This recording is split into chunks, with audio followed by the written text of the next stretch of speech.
Haji Muhammad Najih Maimun, kita doakan semoga selamat sampai di Mekah dan kembali ke pondok pesantren Al Anwar. Para rawuh yang saestu kawula hormati, alhamdulillah majelis ini juga dihadiri oleh Kapolres juga Bapak Dandim dari Rembang. Terima kasih atas kerawuhannya.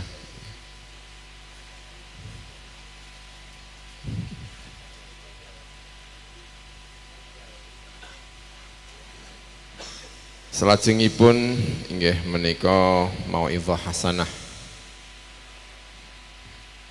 dumateng Kiai Haji Abdul Qayyum Mansur dipun sumangkaaken. Allahumma shalli ala sayyidina Muhammad.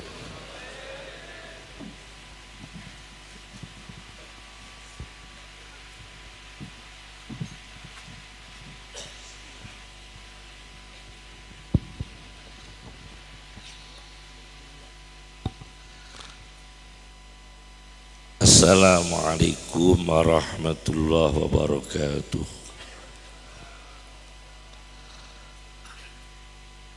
Bismillahirrahmanirrahim. Hamdan lillah,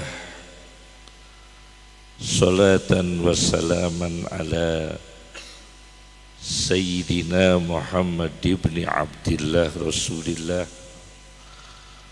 wa ala alihi wa sahbihi wa man tabi'a huda, amma ba'd. Yang kami hormati para habaib, para sadah, yang kami hormati keluarga besar Al-Maghfurlah Simbah Kiai Haji Maimun Zubair, segenap para putra, para cucu, semoga diberkahi oleh Allah Subhanahu wa ta'ala. Para kiai, para alim ulama, para santri, Bapak Kapolres atau yang mewakili, Bapak Dandim atau yang mewakili, hadirin hadirat, izinkan kami menyampaikan sedikit bahwasanya di dalam Al-Quran Karim yang artinya mulia ada 27 kali kata Karim dalam Al-Quran. Dari 27 kali itu 2 kali mengenai Allah Subhanahu wa ta'ala. Allah disebut Ghaniyun Karim, Maha Kaya, Maha Mulia. Yang kedua, Ma gharraka bi rabbikal karim, disebut Al-Karim. Allah disebut Karim dalam Al-Quran 2 kali dari 27 kata Karim dalam Al-Quran. Kemudian ada kata Akram yang artinya lebih mulia atau maha mulia. Dalam Al-Quran kata Akram 2 kali. Yang satu mengenai hamba Allah, yang satu mengenai Allah sendiri. Wa rabbukal akram, Tuhanmu maha mulia. Yang satu, inna akramakum indallahi atqakum, atqakum, yang paling mulia di antara hamba Allah di sisi Allah ialah yang paling takwa di antara kamu sekalian. Di sini ada kata akram disandarkan pada manusia yang kualitasnya takwa tingkat tinggi, atqo.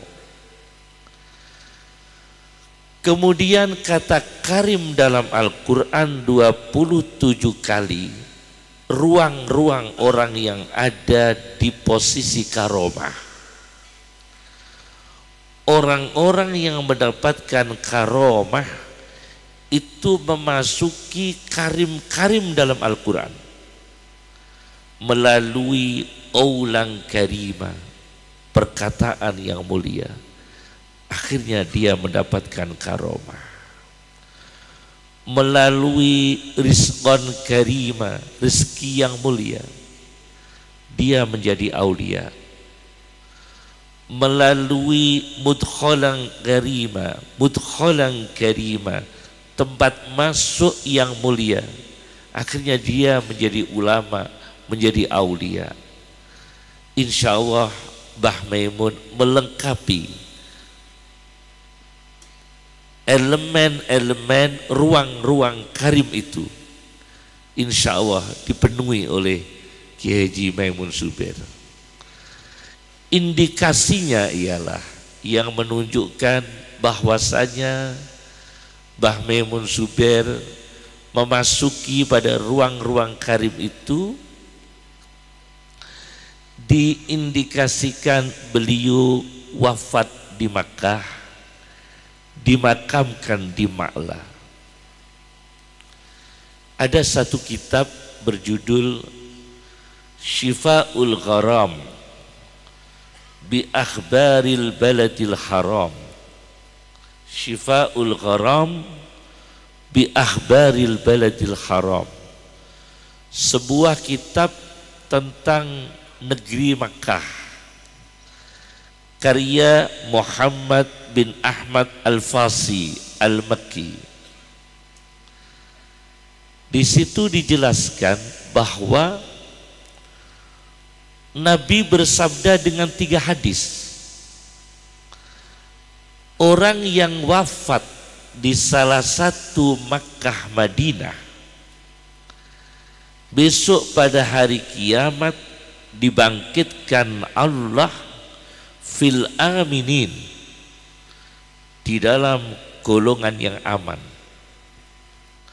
Orang iman yang meninggal min akhadil haramain, salah satu Makkah atau Madinah, maka Allah membangkitkan orang itu dibangkitkan di hari kiamat, termasuk orang-orang yang aman.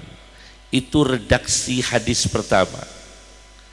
Hadis yang kedua lebih spesifik. Barang siapa yang wafat di Makkah atau di jalan Makkah, fi tariqi Makkah, maka dia dibangkitkan Allah pada hari kiamat minal aminin, termasuk orang-orang yang aman. Itu hadis kedua. Hadis ketiga lebih spesifik lagi, Ma'la. Hadis ketiga yaitu Rasulullah Shallallahu Alaihi Wasallam bertanya kepada Allah Subhanahu Wa Taala, "Ma li ahlil baqi'il gharqat, ma li ahli baqi'il gharqat." Ya Allah, pahala apa yang diberikan kepada mereka orang beriman yang di makam Baqi'il Gharqad Madinah? Allah menjawab, lahumul jannah. Para sahabat, para tabi'in, para ulama, para aulia, para orang-orang salih yang dimakamkan di Baqi'il Gharqad lahumul jannah, mereka mendapatkan surga. Hadis Nabi SAW. Kemudian Nabi bertanya, mali ahlil mu'allad, apa yang diberikan kepada orang-orang yang dimakamkan di Ma'la? Mu'allad, Ma'la. Al-mu'allad bisa dilihat di kitab apa itu Mu'jamul Buldan karya Yaqut Al-Hamawi, bisa dilihat di dalam kitab Atlasul Hadis karya Dr. Syauqi Abu Khalil, dan bisa dilihat dalam buku-buku geografi yang lain. Nah, di situ Al-Mu'allad, maka Ma'la ditanyakan oleh Rasulullah SAW kepada Allah, ma li ahlil mu'allad, apa pahala yang diberikan kepada orang-orang salih, para ulama, para aulia, para sahabat, para tabi'in yang dimakamkan di Ma'la? Allah menjawab, jangan tanya, hai Muhammad, la tas'alni an jiwari. Orang-orang yang di makam Ma'la itu dekat dengan aku, jangan kamu tanyakan. Sa'altani an jiwarik, la tas'alni an jiwari. Anda sudah tanya pahala yang aku berikan kepada orang-orang yang di makam Baqi, sudah aku jawab. Tapi kalau yang di makam Ma'la, jangan kamu tanyakan. Itu orang-orang yang dekat dengan aku. Semoga Mbah Maimun Zubair termasuk dalam karomah ini. Jelas ini hadisnya di dalam kitab Syifa'ul Gharam bi Ahbaril Baladil Haram karya Ahmad bin Muhammad bin Ahmad Al-Fasi Al-Makki. Ini yang mengindikasikan bahwa ulama yang ada di sana, ada Kiai Maimun Zubair, ada ulama-ulama yang lain, ada Syekh Yasin, ada Syekh Mahfud At-Turmusi. Di dalam kitab Kifayatul Mustafidnya dijelaskan di situ. Nah, insya Allah kita hanya menginginkan berkah-berkah beliau. Kemudian kami sampaikan lagi, kenapa ulama bisa keramat? Apa tip-tip cara-cara ulama bisa keramat? Memang orang berilmu tidak semua mendapatkan karomah yang spesifik, meskipun punya spesifik karomah ilmu. Satu adalah alimun mukram, seorang ulama yang dimuliakan. Kenapa dimuliakan?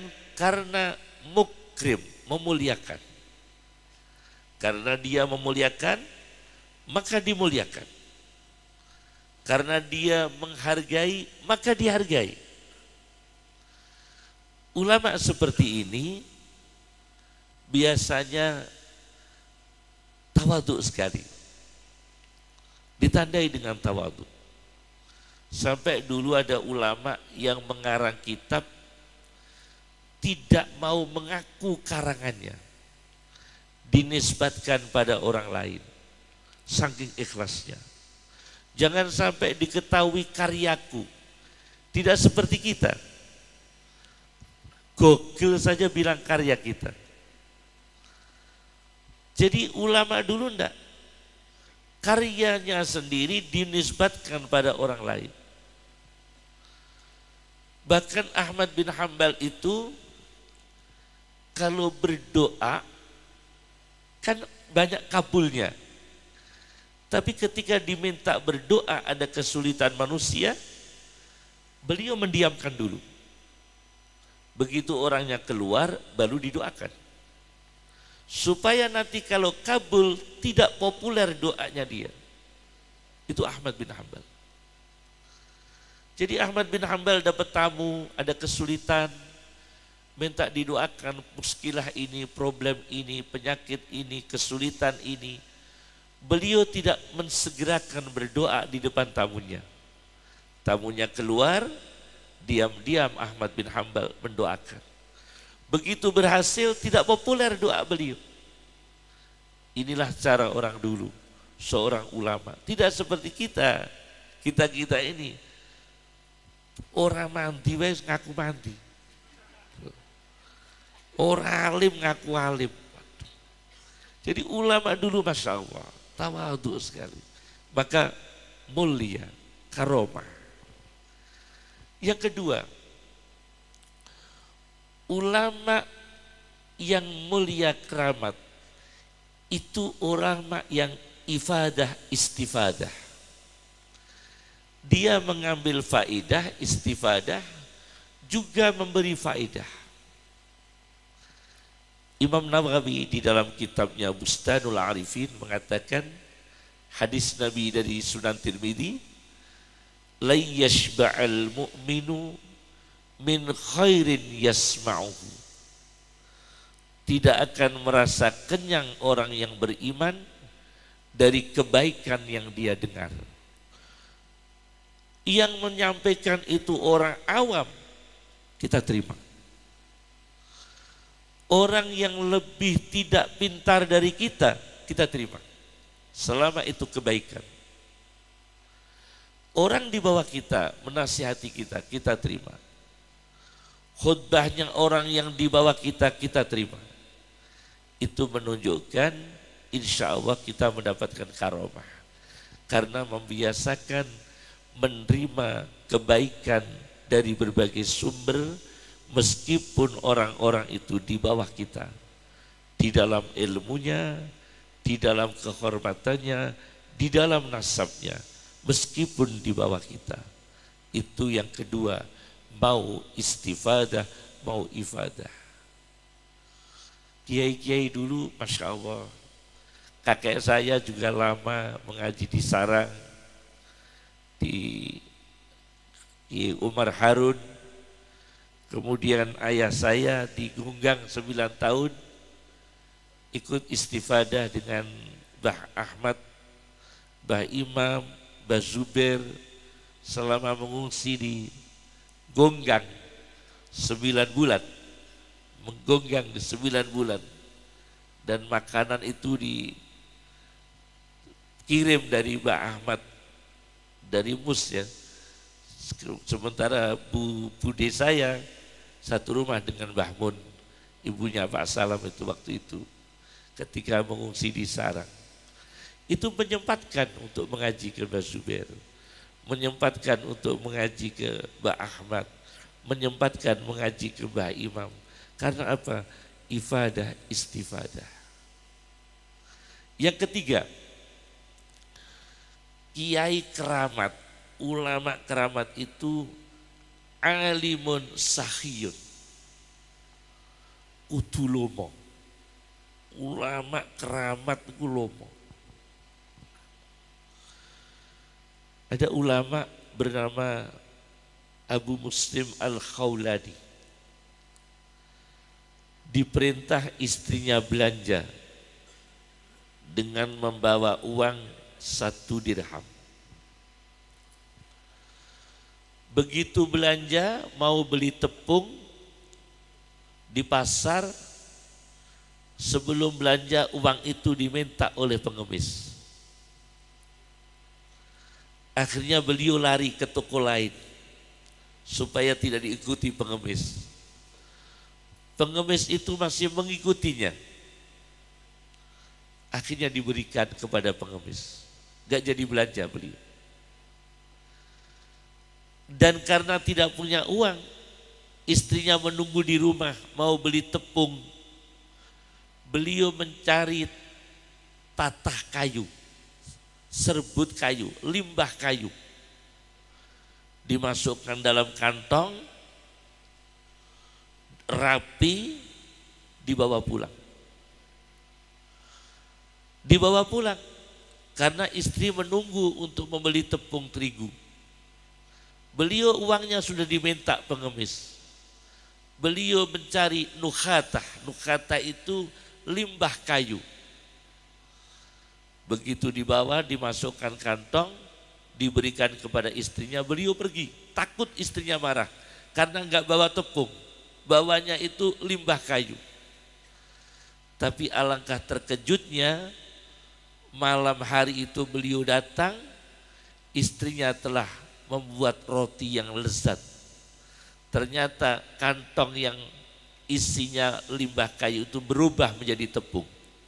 Itu keramat. Keramat. Ulama yang keramat. Limbah kayu berubah menjadi tepung. Karena apa? Dia altruisme. Uang 1 dirham diberikan kepada pengemis. Itu ulama dulu. Jadi keramat. Keramatnya itu karena loma, dermawan, menjadi keramat. Itu yang ketiga. Yang keempat, ulama yang keramat itu ulama yang riayatus sirri wal alaniyah, menjaga lahiriah dan batiniah. Ulama tajwidnya kurang bagus, jangan sampai digunjing. Karena di sisi lain dia khusyuk mungkin. Tajwidnya kurang bagus tapi khusyuk. Kita yang tajwidnya bagus belum tentu khusyuk. Tajwid kita mungkin lebih bagus tapi belum bisa khusyuk. Dia tajwidnya belum sebegitu sempurna tapi khusyuk. Nah, itu sangat dimungkinkan. Ini terjadi ketika Syekh Ibrahim Ar-Raqi menjadi makmum. Imamnya itu Abul Khair. Membaca Fatihah.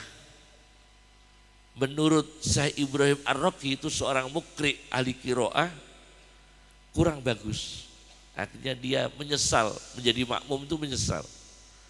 Kenapa saya kok jadi makmumnya Syekh Abul Khair yang tajwidnya kurang bagus? Di hatinya itu menggunjing. Begitu keluar dari sholat, dia mencari air, dikejar oleh singa. Dikejar oleh singa. Minta tolong pada Syekh Abul Khair yang tajwidnya kurang bagus. Jadi Syekh Ibrahim Ar-Raqi itu tajwidnya hebat, seorang ahli Quran, seorang ahli qiraah. Sholat ikut makmum Syekh Abul Khair seorang sufi yang tajwidnya kurang begitu sempurna. Bagus tapi kurang begitu sempurna. Dia tidak puas, keluar dari majlis itu, dia keluar dikejar oleh singa. Dan minta tolong kepada Syekh Abul Khair. Akhirnya Syekh Abul Khair mendatangi singa itu dan mengusirnya. Apa kata Syekh Abul Khair? Tajwidmu itu tajwid dohir. Istaghaltum bid-dawahir fakhiftumul asad. Maka Anda takut dengan singa. Karena yang Anda pikirkan hanya tajwid dohir. Tapi sementara saya istaghalna bil bawatin, keikhlasan, kekhusyuan, maka singa takut kepada kita. Fakhafanal asadu. Itu ulama yang keramat. Jadi keramat itu jangan hanya didasari dengan kealiman, tapi juga dengan kebatinan. Sejauh mana kekuatan ikhlasnya, kekuatan batinnya. Seperti yang sering diceritakan Ki Khalil Bangkalan. Ada orang Cina perempuan dari Medan lumpuh. Lumpuh itu kalau berat ya, penyakit lumpuh itu. Falij, hemiplegia, lumpuh separuh atau falij, semacam lumpuh. Atau penyakit kelumpuhan yang lain. Dari Medan, ingat saya, dibawa ke Ki Khalil Bangkalan, perempuan Cina, lumpuh itu. Karena dia orang kaya, dia bawa orang, memikul wanita tersebut.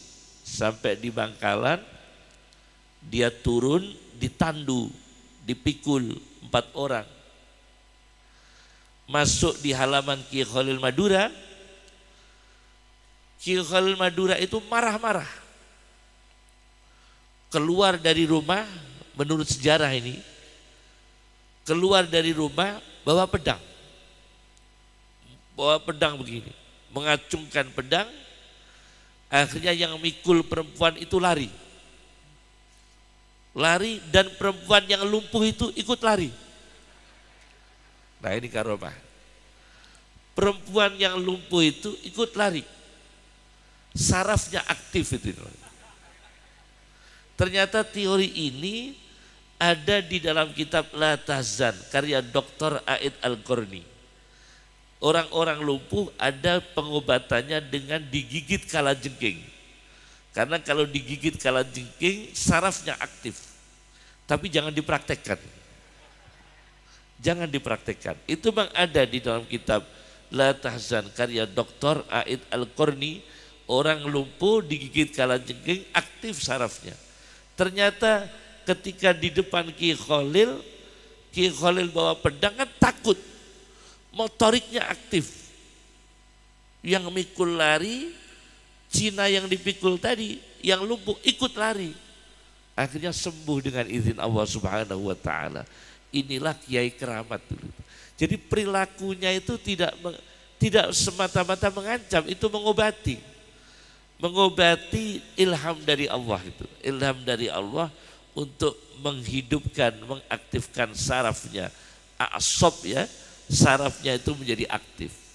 Nah itu namanya ulama yang menjaga asir wal alaniyah, menjaga antara apa yang di dalam batin dan apa yang di luar dijaga. Yang terakhir ciri-ciri ulama keramat itu ada ciri-ciri ulama keramat, mohon maaf, yaitu kalau makan jangan terlalu banyak. Itu lebih mudah mendapatkan karomah. Kalau makan jangan terlalu banyak ya. Ojo pol-polan. Jangan ya. Meskipun rawi-rawi itu ada rawi al-batin itu kan ada ya. Rawi-rawi hadis itu kan ada yang al-batin, berperut besar. Al-batin itu berperut besar ya. Tapi kita usahakan makan jangan terlalu banyak. Itu untuk memudahkan menjadi alim yang keramat. Gridnya sangat tinggi Kiai. Ulama yang makannya tidak terlalu banyak itu gridnya tinggi. Bukan hanya dipamerkan di medsos, tapi di media malaikat. Bukan hanya di medsos, tapi di media malaikat. Ada satu kitab Kunuzul Haqaiq karya Abdurrauf Al-Munawi, tepinya Al-Jami'us Shaghir. Rasulullah SAW bersabda, Innallaha yubahil malaikah biman qalla mat'amuhu. Allah membanggakan, memamerkan di hadapan malaikat orang yang makannya sedikit. Biman qalla mat'amuhu. Orang yang makannya sedikit. Maka Syekh Nawawi diceritakan oleh Habib Zain bin Ibrahim bin Sumaid Madinah dalam kitabnya Al-Manhajus Sawi. Ada kitab Al-Manhajus Sawi karya Syekh Ibrahim Zain bin Ibrahim bin Sumaid Al-Mu'ammar yang masih hidup sekarang di Madinah. Di situ diceritakan Syekh Nawawi itu kalau di depan gurunya, di depan kiainya diajak makan bersama, dia tidak berani makan. Karena takutnya itu mengambil yang disukai kiainya. Jadi dia mau mengambil tuh takut. Pas diajak makan bareng kiainya, itu Syekh Nawawi berusaha tidak makan dulu.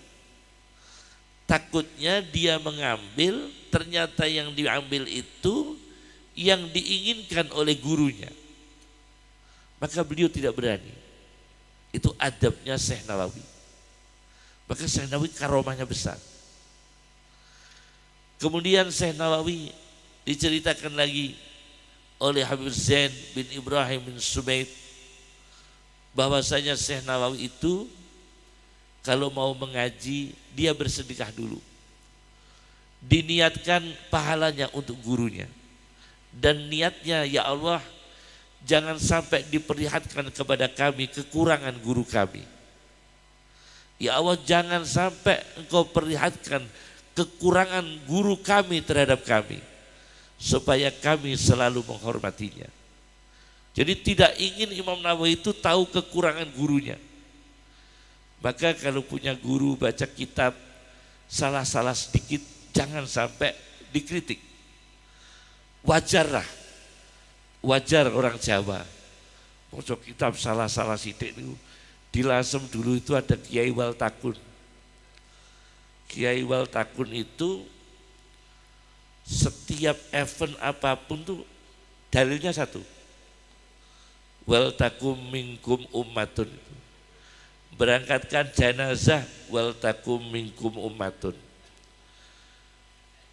pengantin wal takum minkum ummatun, kelahiran bayi akikah wal takum minkum ummatun, sampai terkenal di Lasem itu Kiai Waltakun, tidak terkenal namanya. Dan ini orang mas saya di Lasem kalau minta doa dengan beliau. Mas saya di Lasem waktu itu kalau minta doa dengan beliau, karena beliau mujabud doa, terkabul doanya.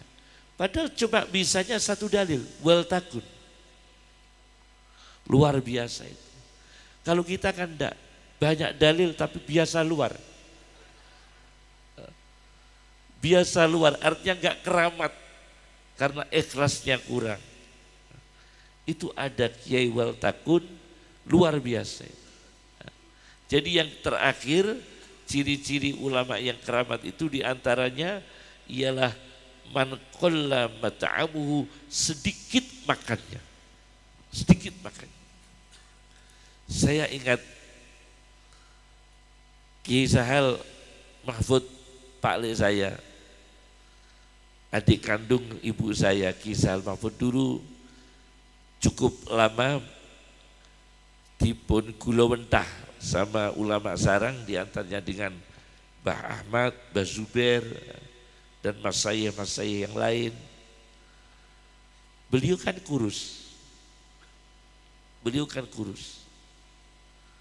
Nah, digoda sama abah saya.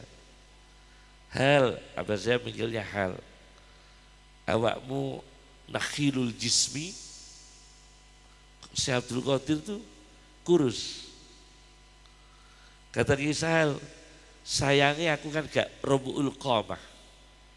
Kalau Robul Qomah itu posturnya itu sedang. Tapi Kiai Sahal kan enggak. Jadi ulama itu ceritanya yang banyak biografinya itu nakhilul jismi, Robul Qomah. Berbadan lebar, setahu saya ulama yang makan kuat tapi dengan kelebihan karomah yang luar biasa, Muawiyah bin Abi Sufyan. Itu kuat makannya.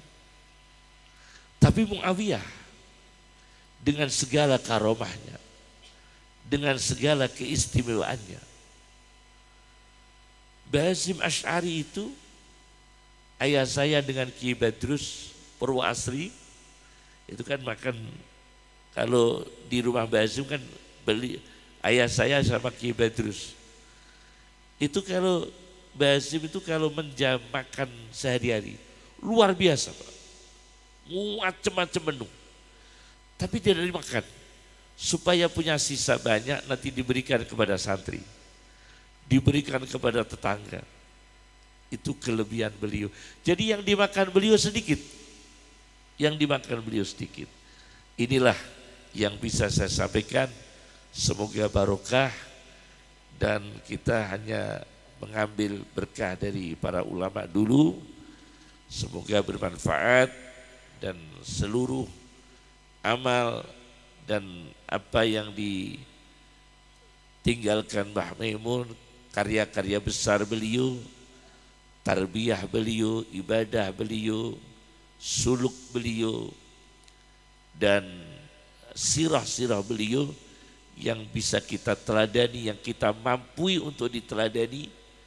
Karena ulama-ulama yang berat, artinya berat itu dengan ibadah tingkat tinggi, sirah yang tingkat tinggi, sedikit yang bisa kita teladani.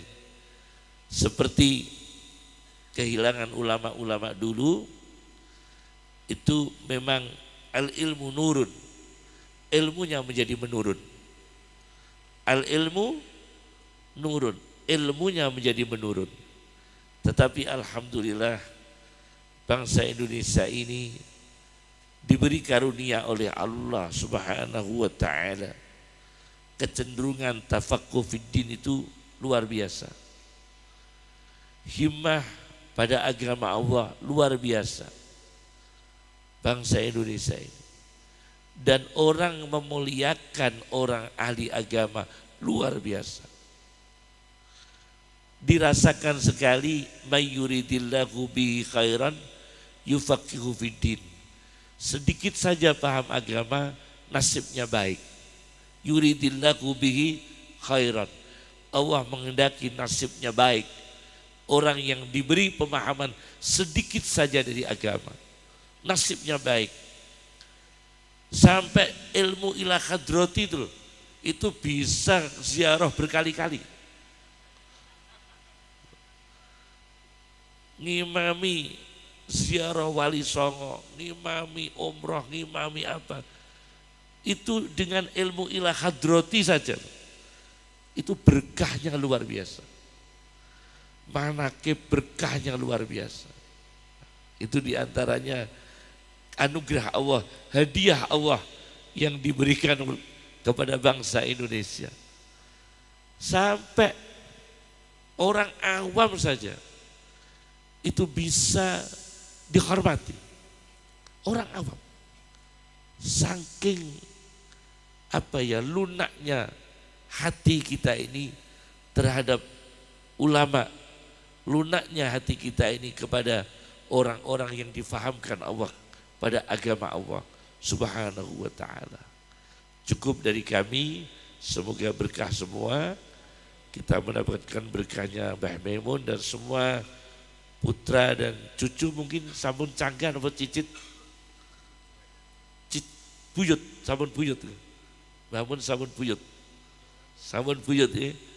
Moga-moga berkah semua, difutuh oleh Allah Subhanahu wa taala. Dan semua santri diberikan futuh oleh Allah. Terakhir, para ulama dulu mengijazahkan kepada kita, karena momen ini yang dikholi seorang ulama, maka ada titipan dari Syekh Mahfud Termas diberikan kepada Mbah Hasyim Asy'ari, diberikan kepada ayah saya, diberikan kepada saya. Ada doa dari ulama Syekh Mahfud untuk menjadi ulama. Allahumma sakhir lana al-kutuba kullaha. Allahumma sakhir lana al-kutuba kullaha. Ya Allah, tundukkan kepada kami seluruh kitab. Allahumma sakhir lana al-kutuba kullaha. Itu doa dari ayah saya, dari Mbah Hasyim Asy'ari, dari Syekh Mahfud Termas. Semoga bermanfaat. Cukup dari kami. Assalamualaikum warahmatullahi wabarakatuh.